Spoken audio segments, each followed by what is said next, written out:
What's up guys, c'est Sonka here for Abro Studio, and today I'm giving away 69 transition for Final Cut user, which means for MacBook user because Final Cut only work on MacBook. I'm gonna show you how to install them and how to use them. So let's jump right into the tutorial. As you can see here, I have two packages here, is 1 and 2, because the transition are in two different packages actually. So what we do here is we unzip one of them, whichever you can do, it's fine. And make sure you have Final Cut installed before, of course, installing the transition. And once you make sure you have Final Cut installed, you click on the movie inside Finder. There was a folder named Motion Templates, and under it you can find another folder named Transition.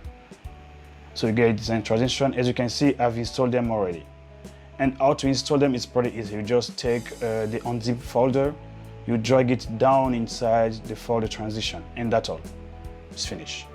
So let's jump in Final Cut now. Okay, here we are.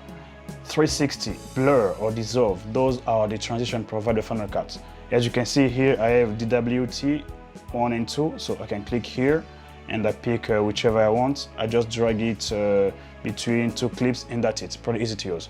And these transitions, they're pretty fine and they're not heavy, so once you put them between two videos, you can play the video directly. You don't have to go back and forth in order to play the video. So that's all for today, and hope you guys enjoyed the video. I'm gonna put the link in the description below so you guys can download it and tell me what you think about it.